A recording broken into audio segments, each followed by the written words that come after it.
Welcome to episode 160, which is a Girl Take the Lead soundbite. And a soundbite is a shorter episode which may build on a topic we've covered before, like our episode today, or quick inspiration. And I'm your host, Yo Canny. In our previous episode 159, we spoke with Irene Sim about the ego and the role it played in leadership. But I wanted to dig in a bit more and had what may be a basic question. What is the ego, and what are the current thought leaders in the field saying? So I did some research and found some insights I thought you might find interesting, and I'll have the links for all of the sources I used in the show notes. Freud, often considered the father of psychoanalysis, delves deeply into human psyche, including the study of emotions and the ego. His concepts, such as id, ego, and superego, as well as his theories on defense mechanisms, greatly influence psychology and our understanding of emotions. I'm going to reference the textbook I used in my consumer behavior marketing class at San Jose State University because it has some classic definitions that I think could be helpful. Id is the component of psychoanalytic theory that focuses on pleasure seeking motives and immediate gratification. The focus is to minimize pain. Superego works against the id by motivating behavior that matches the expectations and norms of society. And the ego attempts to balance the struggle between the id and the superego. That's why we often see images of the id represented as the devil, the superego as the angel, and you in between trying to decide which to follow and trying to find balance. I found a great article called Id, Ego, and Superego Understanding Freud's Theory on the Explore Psychology website, and it offered us the following understanding of the impact of the id, ego, and superego on therapy. It said the concept of the id, ego, and superego is still relevant in modern psychology and therapy. Although it has been expanded and modified over time, today many therapists use psychodynamic approaches that draw on Freudian concepts, including the id, ego, and superego, to help individuals better understand their thoughts, feelings, and behaviors. One way that the id, ego, and superego concept is applied in modern therapy is by exploring unconscious conflicts and unresolved emotions and contribute to psychological distress. For example, a therapist may help a client uncover and process past traumas impacting their current behavior and emotions. By understanding these conflicts, the therapist can work with to develop more effective coping strategies. Another way in which the concept is applied is by helping individuals develop a stronger sense of self awareness and self reflection.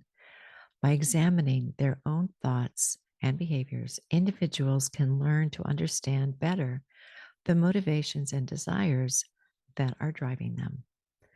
In doing so, they can develop a more balanced and integrated sense of self. The article also had this to say about what happens when the id, ego, and superego conflict. It can lead to psychological distress and maladaptive behavior. For example, if the id is dominant and the ego and superego are weak, an individual may engage in impulsive and self destructive behavior without considering the consequences of the impact on others. This can lead to problems such as addiction, reckless behavior, and criminal activity. On the other hand, if the superego is dominant and the id is weak, an individual may be overly rigid and self controlled. This can result in suppressing natural desires and impulses in favor of strict adherence to moral and ethical values. When this happens, people may experience problems such as anxiety, depression, and a lack of spontaneity and enjoyment in life. So, when the ego is unable to balance the demands of the id and the superego effectively, it can lead us to feelings of guilt, anxiety, and confusion.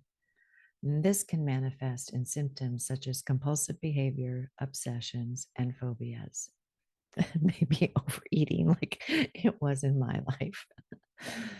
Uh, this gets us to the question of how ego and emotions relate. And who is better to talk to about that than Brené Brown? Here's what she had to say in her book, Rising Strong, The Reckoning, The Rumble, The Revolution. It's just such a great title. Quote, bouncing hurt. Our ego is the part of us that cares about our status and what people think, about always being better than and always being right. I think of my ego as my inner hustler. It's always telling me to compare, prove, please, perfect, outperform, and compete. Our inner hustlers have very little tolerance for discomfort or self reflection. The ego doesn't own stories or want to write new endings. It denies emotion and hates curiosity. Instead, the ego uses stories as armor and alibis. The ego has a shame-based fear of being ordinary, which is how I define narcissism. The ego says, quote, feelings are for losers and weaklings. Avoiding truth and vulnerability are critical parts of the hustle. Like all good hustlers, our egos employ crews of ruffians in case we don't comply with their demands. Anger, blame, and avoidance are the ego's bouncers. When we get too close to recognizing an experience as an emotional one, these three spring into action. It's much easier to say, I don't give a damn, than it is to say, I'm hurt. The ego likes blaming, finding fault, making excuses, inflicting payback, and lashing out, all of which are ultimate forms of self protection. The ego is also a fan of avoidance, assuring the offender that we're fine, pretending that it doesn't matter, and we're impervious. We adopt a pose of indifference or stoicism, or we deflect with humor and cynicism, like, whatever, who cares? We did an episode a while ago on the book Emotional Intelligence, Why It Can Matter More Than IQ by Daniel Goleman, where we explored that emotional intelligence was understanding and managing one's own emotions, as well as recognizing and responding to the emotions of others. Goldman stated that self-awareness, a key component of emotional intelligence, involves recognizing our own emotional patterns and how they influence our thoughts and feelings. I find that in addition to talking to someone about them, writing is often the best course of action that I can take so I can put a name to the emotion. Recently, I had to write about what I was feeling about something, and then I could see it. Jealousy popped up big time. And it was almost a relief to see it because I could question it and then ask myself, is it really true? We also discussed in that episode the importance of empathy and interpersonal skills in developing emotional intelligence, which can involve setting aside one's own ego and being attuned to the experiences and the emotions of others. Oh, so good. Oh, yeah. One last thing, perhaps the good news. When it comes to our id, ego, and superego, they can be developed or changed over time through various experiences and life's events. For example, as we age and gain more life experience, greater self control, and ability to delay gratification, we can be more effective in regulating our id's impulses. But it also goes that traumatic experiences or a major life event can disrupt that balance anytime. So, on that note, we'll end our episode today. Hopefully, it helped connect some of the dots for you and help you see that becoming aware of our emotions, we can better understand ourselves and what might be out of balance. Thanks.